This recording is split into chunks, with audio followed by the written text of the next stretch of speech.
Welcome back everyone. We start the afternoon with the Global Forum. Moderating this session are Dr. Madhuwanti Hettiarachchi and Dr. Anga Gunasekara. Please join me in welcoming them. Good afternoon, everyone.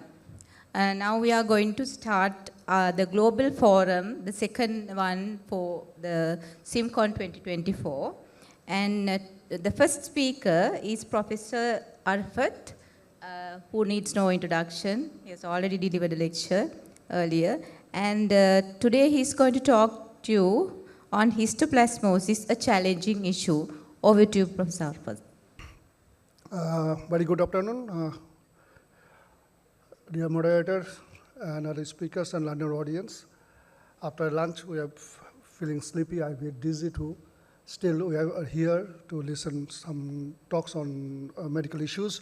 I'm Dr. Arafat from Bangladesh. Already they have given an introduction. I'm here to talk on some uncommon conditions, at least in my country, that is histoplasmosis. You know, histoplasmosis, once upon a time, was thought to be a disease of immunocompromised host only. But nowadays, it's not immunocompromised. A lot of immunocompetent people have been diagnosed with histoplasmosis. Though there is increased prevalence in globally recent years, still it is an undiscovered or getting less attention regarding in our clinical practice. Let's start with the story of a gentleman who came to us with a low-grade fever for a few months, along with low back pain, loss of weight and appetite, and night sweats. And on examination, he was mildly anemic, and there is low back pain or low back tenderness. Accordingly to our clinic, when he came to our clinic to advise few tests, including CBC, shows mild anemia, high ESR, as Monto test, because is prevalent rampant in our country, so do Monto test was 6 millimeters. To evaluate low back pain, we advised this MRI. You can see that is sort of spondylodiscitis involving the lower lumbar spines.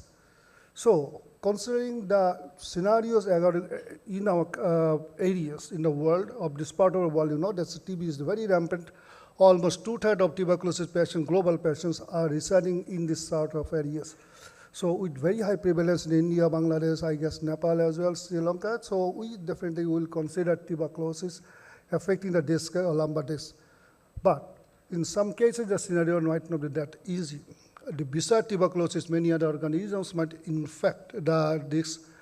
One of these current or emerging topic of discussion of this sort of complications might be due to histoplasmosis. If we should see this global graph from this map, you can see that it's highly prevalent in Americas and some other parts of the world, but least in this part, fortunately, in this India, Pakistan, Bangladesh, just 0 to 10% incidence. So we very likely we are getting less reported cases if we consider this as summary from a publication published in 2020 that only they have declared 623 cases in India, Bangladesh only 27, and Pakistan less than 3. So many few infection reports of histoplasmosis infection is possibly the cause of we are not so much careful in evaluating a patient who might be infected from histoplasmosis. So practical challenge, what happens? For a clinician, definitely first challenge is the clinical diagnosis. So a clinical diagnosis, so if we start from a diagnosis, we have to register the diagnosis, confirm diagnosis, by doing some investigations. Still, there's a lot of challenges. There is treatment obstacles, especially in this part of the world. There is lack of uniform, protocols for treating these sorts of cases, and definitely under-reporting. These are the few things we should take care of to give a good management to histoplasmic cases at the earliest stage. As you know, when the histoplasma enters the body, you know, it is airborne, it is a respiratory route that can infect primarily lungs, then it can spread to different organs like liver, spleen, lymph nodes, bone marrows, everywhere, including CNS. So that patient might present various type of symptoms. What happens when first it enters the body, there is acute pulmonary histoplasmosis. That means when it enters, that infects the lung, that causes some sort of maximum cases, those are asymptomatic. But in few cases, there may be mild symptoms in the form of just fever, flu-like illness, body ache, cough, and fatigue. So that might skip the attention of patients himself or usually not interested to take the consultation from a doctor. And then if he continues to harbor inside the lungs, that might lead to chronic pulmonary histoplasmosis. This sort of patients usually presents to the physician in the form of the complaints of prolonged cough, usually dry, sometimes maybe some skin sputum, weight loss, and chest pain.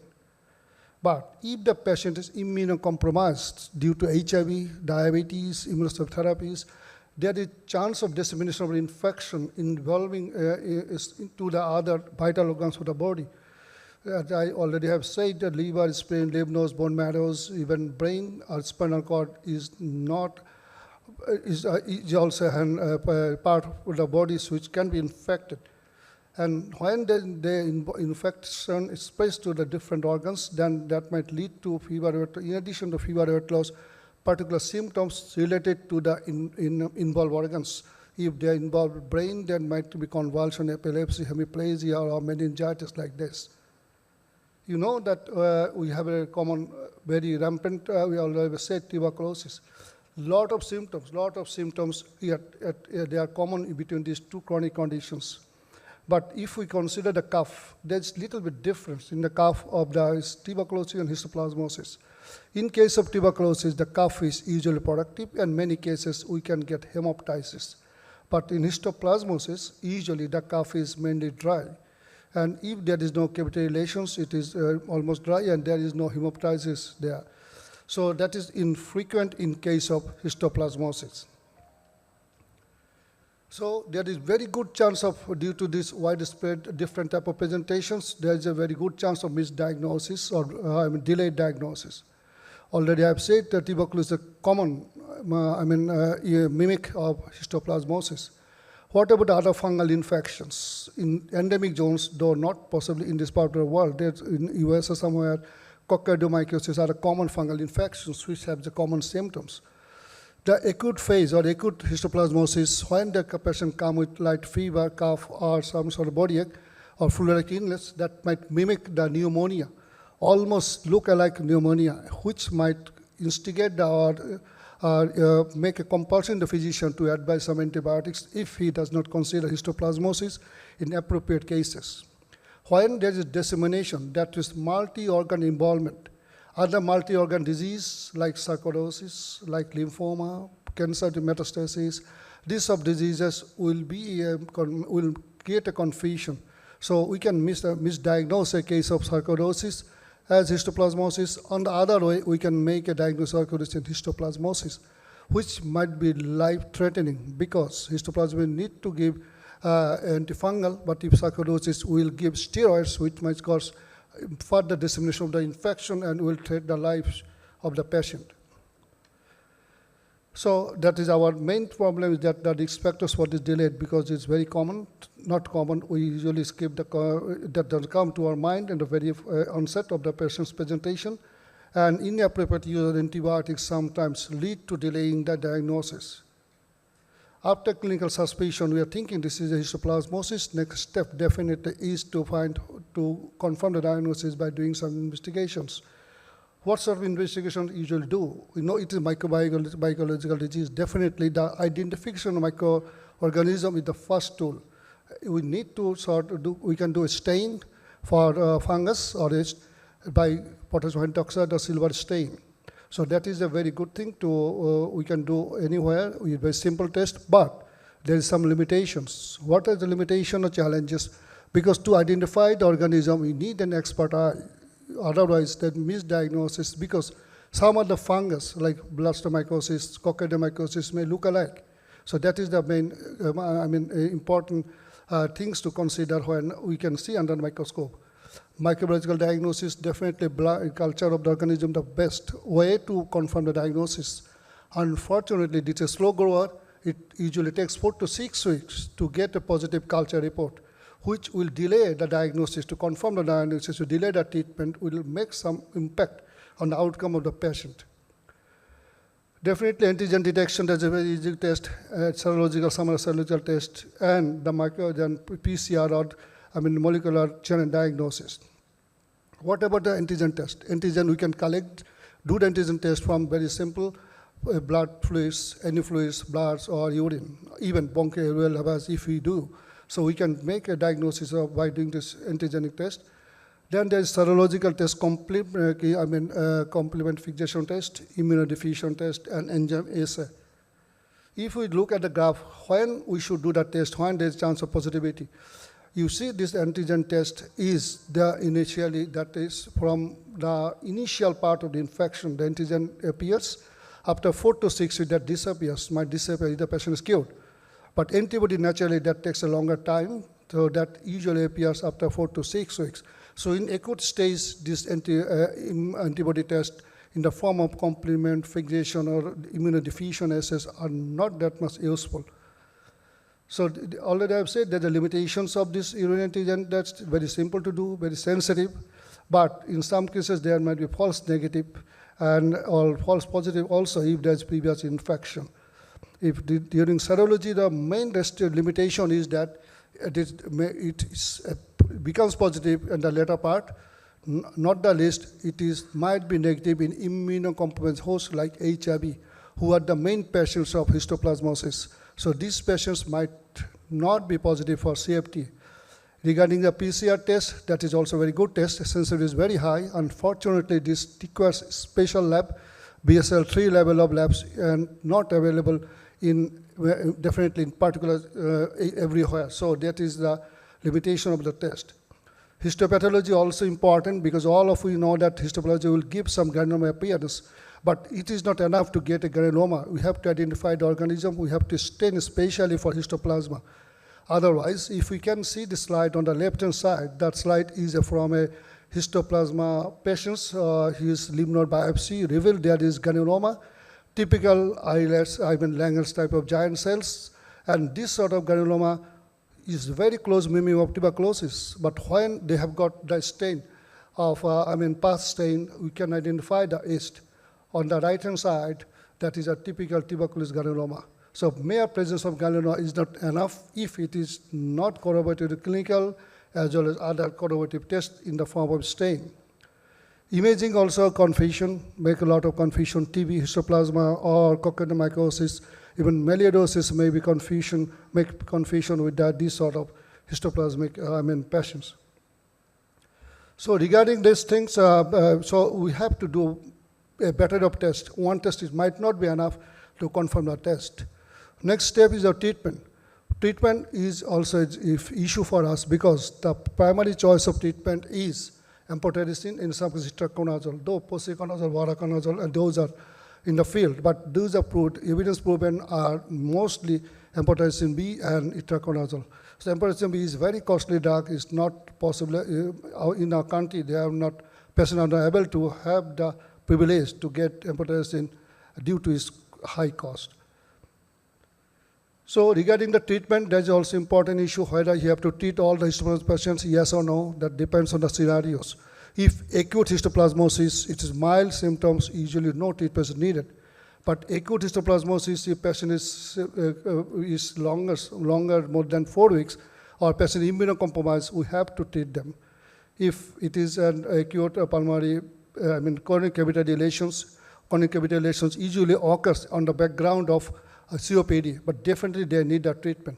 But other cases, fibrosis, granuloma, or bronchiolitis, or pulmonary, nodule does not need any treatment if there is no activity.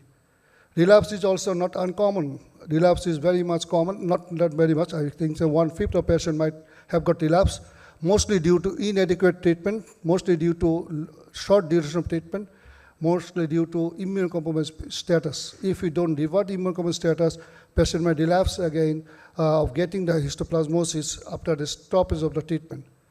Adverse effects is commonly known antifungus, especially itraconazoles and azoles. There are a lot of endocrinopathies. So regarding giving the treatment, you have to keep a close eye on the adverse effects of the antifungals. You have to monitor the patients of the very severe disease or moderate to severe disease by doing the chest X-rays at regular interval, at least 6-month interval. So these are the few things you have to take care of this during giving follow-up. At the end of everything, I like to share one of my story of one of my patient. He was a 50-year-old male patient. He presented in the month of December simply due to vomiting and dysphagia. And at the time, he was evaluated by a gastroenterologist. Endoscopy was done, and he was found to be normal. So he was being treated symptomatically. But after, in the month of January, he came again with as he developed some sort of weakness on the left upper body. There is deviation of face. Also, he has slurring of speech. And at the meantime, he lost 10 kg of his weight, and he became febrile.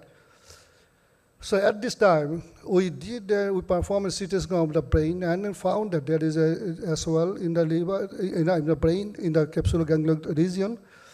He has got ultrasonography revealed adrenal enlargement, so that found on the CT scan abdomen that there is adrenal masses, and chest X-ray, CT scan also revealed few nodules. And endoscopy was redone, and the endoscopy showed there is nodules in the duodenum, multiple duodenum, and samples are taken from the duodenum, from the adrenal. Both the samples provided the presence of past positive histoplasmosis on the background of granuloma.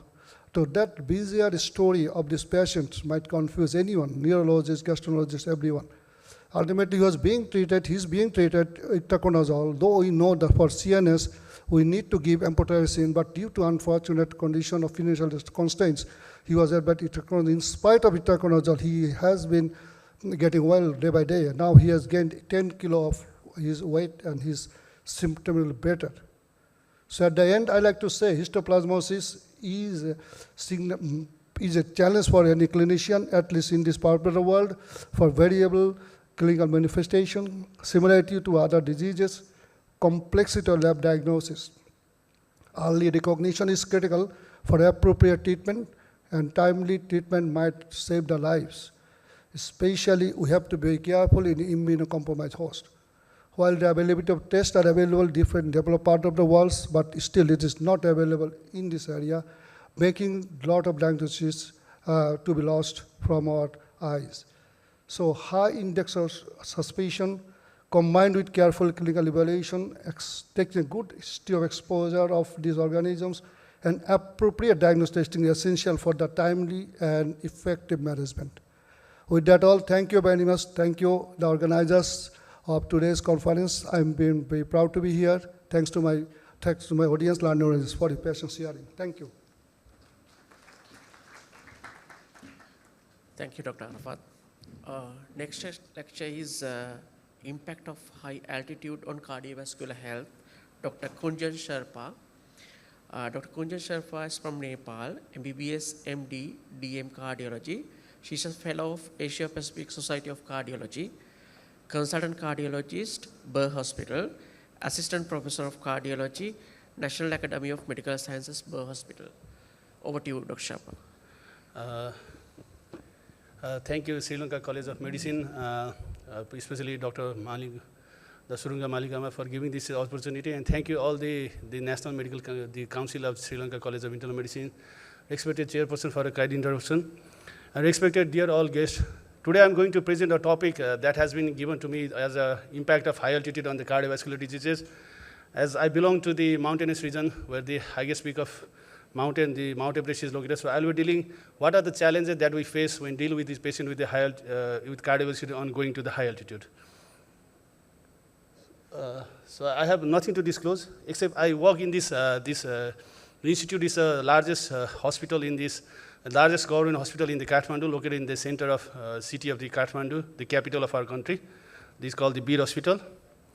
So to highlight this session, I'll be discussing on the introduction, the physiological response to hypoxia, the impact of hypoxia stimulus in the patient with cardiovascular diseases, and what are the recommendations you should give to the patient when traveling to the high altitude for a patient with the heart failure, ischemic heart disease, hypertension, arrhythmia, congenital heart disease, and the pulmonary hypertension. We know that the high altitude exposure has become quite common because due to the mass mountain tourism, and many of the people lives in the high altitude. And one of the most important factor is that as you go up, then there is a low atmospheric pressure. And due to the low atmospheric pressure, there is the decrease in the oxygen saturation, and it leads to the hyperbaric hypoxia. And besides that, there are other environmental changes such as the low temperature, the higher humidity, and the higher solar radiation, which accounts for these various environmental changes that leads to the changes in the internal milieu of our system. So as we go up, we should see these more than 3,500 meters, your saturation will be around 80 to 88%. If you go up by 4,500 meters, saturation will be around 75 to 85, and more than 5,500, your saturation will be almost around 70 to 80. I give an example of this. When I was going back to the Everest Base Camp to do one research also, at the Lobuche, which is a height of around 4,940 meters, it's just nearby to the Everest Base Camp. So you can see that my saturation is just around 81% only. So we all have hypoxia. So what this hypoxia leads to? This acute hypoxia, you know that in the transient, due to acute hypoxia, there is a systemic arterial vasodilation occurs. But due to the persistent peripheral chemoreceptor activation, this leads to the sympathetic activation, which leads into the increase in the heart rate, blood pressure, and the cardiac output. So does the environmental stressors such as the cold temperature and the exercise also causes the sympathetic activation. There occurs the increase in the ventilation, which can lead to the respiratory alkalosis, and the acute hypoxia also leads to the pulmonary vasoconstriction. The pulmonary vasoconstriction and the increased ventilation, the respiratory alkalosis, the persistent sympathetic all leads to this condition such as the pulmonary hypertension. So in heart, there is a systemic vasodilation, there is a sympathetic activation, there is a tachycardia, there is a hypertension, the increase in the cardiac output in the lungs, there occurs hyperventilation, respiratory alkalosis, the pulmonary vasoconstriction, and the pulmonary hypertension. So if you see the effects of high altitude in the time since exposure, due to the acute hypoxia, there is a systemic vasodilation. The most changeable accounts in the blood pressure. You have a decrease in the blood pressure initial less than 12 hours due to the hypoxia-mediated vasodilation. But after the persistent 12 to 48 hours, due to the persistent chemoreceptor-mediated sympathetic activation, there is a raise in the blood pressure occurs. The heart rate increases, the left ventricular stroke volume decreases, the LV mass decreases, and the pulmonary artery pressure increases, and the creatine phosphate E2ATP ratio in the cardiac myocyte too decreases. But we have some physiological response to a high altitude, which leads to this proper oxygen delivery. If you go slowly to the high altitude, that leads to the various physiological changes that occurs in our body, which is called the acclimatization, and this helps to adequately deliver oxygen delivery to our tissue, even when we go to the high altitudes. And this process takes a couple of hours to days. We know that there can occur a bicarbonaduria. Due to the hypoxia, the erythropoietin level is increased, and it can lead to the increase in the red cell mass and the hemoglobin level, and that leads to the tissue delivery of oxygen. These are the physiological changes that occurs in a normal person when we go slowly by the acclimatization. The most important is these all patients with the cardiovascularity, the impact of hypoxic stimulus depends upon the patient medical history, the risk factor, and the medication they use. Common to all is that the reduction in oxygen saturation, the oxygen availability may exaggerate the symptoms. The combination of the hypoxia along with the stressor, environmental stressors such as temperature, exercise, dehydration may precipitate the acute coronary syndrome. And the mountainous locations are really in the far remote environment with limited access to the healthcare. So there is access to the primary healthcare is very, very difficult, and the sudden cardiac death may occur. Going to the recommendation and the guidelines, there has been no any guidelines such given by any society till date to how to go in the patient with the cardiovascular disease. However, there are some clinical recommendations by the European Society of Cardiology published in 2018, and the AHA scientific statement given by the AHA on the American Heart Association in 2021. So we'll be quickly going through this, how these guidelines are advocating for the certain diseases to what to advocate to our patient when going to the higher altitude. So we know that the heart failure is often associated with so much of comorbidity. We have a lot of comorbidities in heart failure. This is likely to make heart failure patient more vulnerable to this high altitude environment. However, there are very few studies in heart failure about the heart failure at high altitude. The ESC said that we should carefully evaluate the heart failure comorbidity patient and carefully evaluate the beta drugs.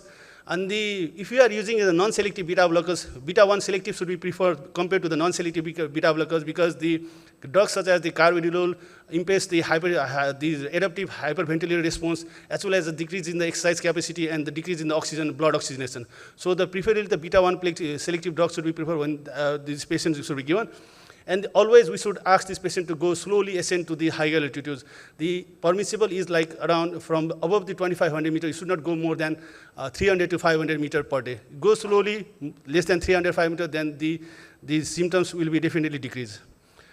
For the stable NYHA class 1 to 2 patient, they can be advised to go up to 3500 meter, and no more than moderate physical activity is recommended. For stable NYHA class 3 patients, they can go up to the height of altitude of 3000 meter, and no heavier than the light physical activity is recommended in this group of patients. Whereas for the NYHA class 4 and unstable, we should not advise to go avoid, they should avoid and to go to the high altitude exposure. Similarly, the AHA has focused on if you should do a complete blood count in this patient, and if the hemoglobin concentration is low, then try to evaluate for the iron deficiency, and the intravenous iron is considered to be given. And the baseline functional capacity is the most important parameter that we need to assess before advising the patient whether they should go travel to the higher altitude or not. As I previously mentioned that carvedilol may limit the adaptive hyperventilation response, so better to use a beta blocker or beta-1 blocker. And we should be careful while using the diuretics, because in the high altitude, the dehydration is very high, so the diuretic may contain volume distribution. So in patient with euvolemic, we should not give the diuretics to this group of patient. Although the acetazolamide has found to improve the central sleep apnea, prevents pulmonary congestion, counteract the altitude interest reduction in the lung diffusion, and also the blunts the acute mountain sickness. In heart failure, it is routinely not recommended in this group of patients. Regarding the ischemic heart disease, we should recommend this patient to take the general medication as prescribed. An individual who do not engage in physical exertion at low altitude should not engage in physical activity at high altitude. The use of acetazolamide for acute mountain sickness prevention might be helpful, but there are no data available, and however, in patient with CAD. We should advise the patient with post-MI patient or CABG patient to at least wait for 6 months. It's better to do after the stenting 6 to 12 months. It's a class 2A recommendation. It's at least wait for at least 6 months after the uncomplicated ACS, as well as after revascular before the HA exposure. So we should advise them not to go, at least wait for at least 6 months. For the chronic stable angina patient, the low risk angina patient, the CCS Canadian classification 0 to 1 can go up to the height of 4,200 meter. The moderate risk patient can go up to the height of 2,500 meter. The high risk chronic stable angina patient should not ascend to the high altitude. And they should advise that they should limit the physical activity there. There should be a counsel regarding to hydrate, adhere to the gradual ascent profile, and the use of acute hypoxic exercise testing before the travel has not been clinically validated, but it may be reasonable to do it. We can do the exercise testing in this group of patients, CAD, and see their functional capacity. And if their functional capacity is good, then we can advise, and it depends upon the individual approach. This slide shows that the importance of the optimal, the needs of the optimal acclimatization in this patient, and we should advise this patient, you go slowly, you limit your physical activity in the first day. A good sleep is especially needed in the first day. You should avoid alcohol. You should do adequate hydration, and the load weight should not be exceed the 32% of the body weight. And the heart rate you should be 70% of the maximal heart rate induced by the exercise test. If you can this achieve in patient with the coronary artery disease patient, then the optimal acclimatization will be achieved in this group of patient, and this patient won't be having any problem with this when going to the higher altitude. Regarding the hypertension and high altitude, there are multiple physiological mechanisms involved in the BP control, and most of the researchers have involved most of the time doing the study on the BP at the higher altitudes. It has a complex and the object of the several studies. There is a persistent chemoreceptor mediated activation sympathy which was demonstrated during the hyperbaric acid, which leads to the hypertension. However, when the high care Himalaya investigator studies, the acute exposure to hyperbaric acid not only causes the peripheral chemoreceptor action, they causes the aortic stiffening, the arterial stiffening. There can be reduction in the subendocardial oxygen supply demand. So they measure the blood level at the height of around 3,400 meter and the 5,500 meter, and above the 5,400 meter, the renin-angiotensin system does not appear to play any significant role in the hemodynamic changes. That's why when they did a trial with this certain group of patients, though the number of patients was small, in like almost 20-25 group in the control and the intervention arm, they did found that the certain group of drugs such as the ARB doesn't work when we reach the height of 5,400 meter. So if you see this review article, the blood pressure at high altitude and physiological and clinical implication, you can see these The angiotensin II receptor, based on this high-care Himalaya study, they say that these can safely lower the blood pressure up to the height of 3,400 meters. However, it is ineffective when it is more than 5,400 meters. The acetazolamide may lower the BP blood pressure, but we know that acetazolamide a lot of limited in the BP data, and it cannot be advocated for the use because it has a lot of side effects. The calcium channel, the NDS studies prove that the calcium channel antagonist with the combination of the telmisartan and slow-release nifedipine has found to be good antihypertensive of choice of drugs, and it has found to be in the high altitude. The beta blockers, I mentioned that regarding the beta blockers, the beta-1 selective should be used compared to the non-selective beta blockers. The ACE inhibitor, we don't have data, but possibly they're the same as for the ARBs. So that's why the guideline recommended the same thing that I mentioned, that the acetazolamide, the ARB up to the height of 3,400 meters, the acetazolamide can be used. The combination of nifedipine and telmisartan should be one of the effectively lowers the blood pressure and hypertensive patient at the higher altitude. Uncontrolled and severely hypertensive patients should avoid exposure to prevent the risk of organ damage. However, well-controlled and mild hypertensive patients are allowed to go to the higher altitudes, and they are not a contraindication to go to the higher altitudes. But if whenever those BP is difficult to control and who are planning for the prolonged trip, BP monitoring may be required, and they should avoid strenuous activity, and they should take additional antihypertensive medication and descend the event even if the BP remains uncontrolled. Regarding the arrhythmia, the available data does not increase the frequency of life-threatening arrhythmia during the HA exposure. Anyways, patients who are prone to serious cardiac arrhythmia should not be exposed to the altitude above the 3,000 to 3,500 meters. The literature on arrhythmia in certain cardiac altitudes are limited. Among the risk patients who are established stable CAD, the like of fatal arrhythmia at the height of 25 meters is very, very rare, especially after the acclimatization. Those patients who have a normal LV function and no arrhythmia at maximal exercise, altitude up to 3,500 meters should be safe. In patients with cardiac devices, a normal device function should be assured, and the normal device function should be, they should go to the pre-checkup with the devices and aware of potential mechanical interface with the recreational equipment. The traveling planning should include a few days of acclimatization with reduced or no exercise, particularly if individuals are unaccustomed to that type of activities. And cautious is basically those who have an uncontrolled arrhythmia at sea level, who recently experienced ACS, and at least they should be, at least they should be delayed at least 4 weeks after the uncomplicated ACS, or 3 months after the complicated acute coronary syndrome. Regarding arrhythmia in the healthy individuals, there have been a lot of studies published, but they have gone up to the height of 7,900 meters. There was no arrhythmia. Most of them had the bradyarrhythmia response due to the nocturnal periodic breathing, and they have a tachyarrhythmia. Some have had a tachyarrhythmia. You can see there are various studies done up to in the Mount Everest up to the height of 7,800. There are mostly bradycardic response, and some have documented tachyarrhythmia. Since there was less studies up to the height of 7,800, we did this study called the risks of cardiac arrhythmia among the climber of Mount Everest. We published in the JAMA Cardiology this in the April 3, 2020. We used this, we contacted with the Korean, this is the 80 device. We contacted with this, and this is the patch recorder. It's a FDA approved device that records we keep in the left side, that records the ECG for around 14 days duration. It's a very small device, very lightweight, and we did all the baseline investigation of the 34 climbers. We did the baseline investigation with the ECG, echocardiography, the treadmill exercise statistics, all the baseline investigation. Then we did the remeasure of the event with the Holter at that time.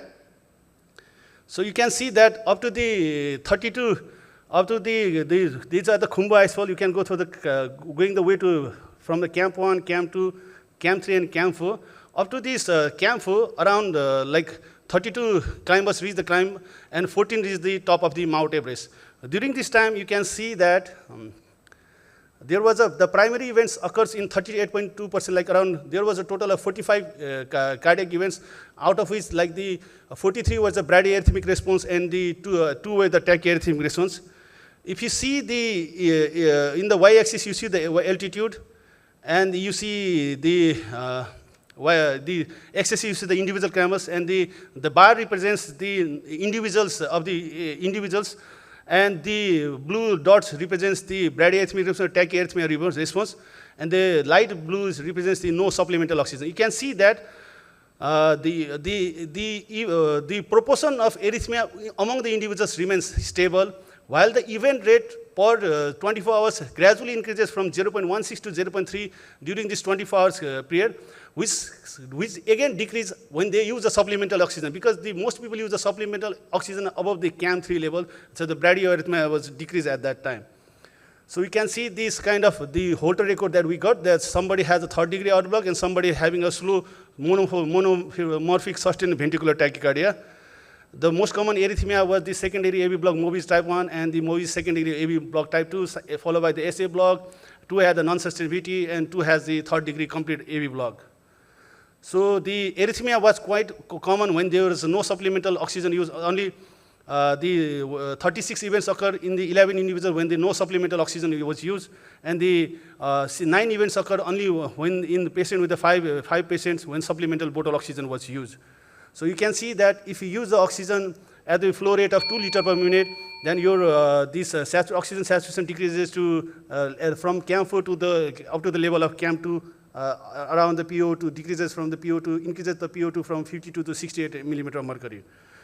Regarding, we published this article also in the JACC Clinical Electrophysiology. We can see that the mean QTC prolongation was seen greater than 60 seconds in 17 participation, and 7 individuals, 24% with the has an acquired long QT syndrome of more than 470 seconds. And you can see this, when the case has a QTC1 prolongation from CAM1 to CAM3, then they has a non-sustained VT. That's why the arrhythmia do occurs in the higher altitude. We proved that 1 in 3 individuals, even in the healthy volunteer, has cardiac arrhythmia when they go from to higher altitudes. Regarding the pacemaker and the ICD, as I mentioned that the device should be checked, and they should be advised to go for the device check before traveling to the higher altitude. One of the most is to understand about the pulmonary hypertension is that as there is a hypoxic pulmonary vasculature and increase in the pulmonary artery pressure, the patient WHO functional class 3 and 4 patients should be advised exposure to altitude of more than 2,000 meters, and they should use oxygen supplement if exposed to around 1,500 to 2,000 meters. Regarding the cyanotic congenitalities, living at the high altitude with the cyanotic congenitality is not recommended. Even the patient with the left to right shunt patient should live at the low altitude to avoid the risk of pulmonary artery hypertension. Regarding the obstructive sleep apnea, low-lander with untreated obstructive sleep apnea experience exertion and the sleep-related breathing disturbances, worsens in the saturation of oxygen and increase arrhythmia burden and BP and the weight gain. And acetazolamide can be used for patients with obstructive sleep apnea at high altitude. And lastly, about the syncope. Syncope is common even at the moderate altitude of 27 nanometer, typically occurs less than 24 hours of duration.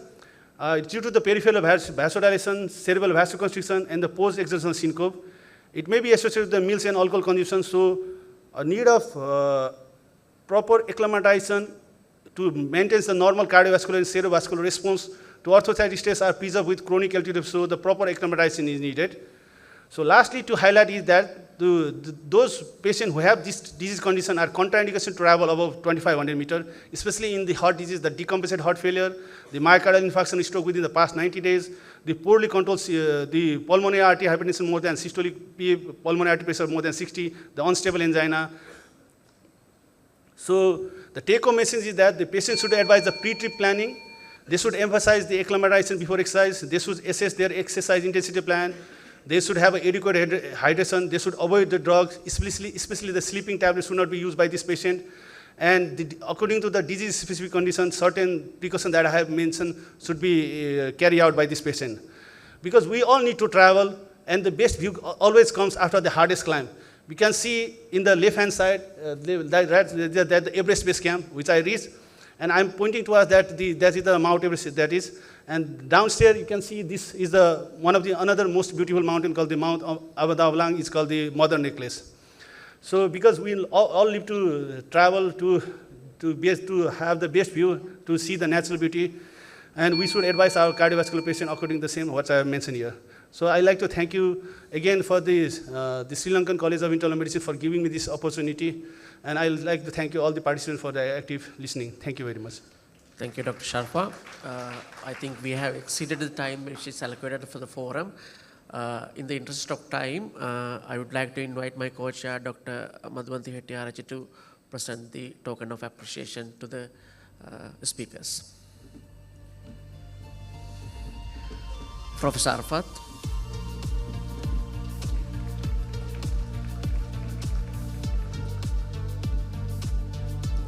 Dr. Sherpa.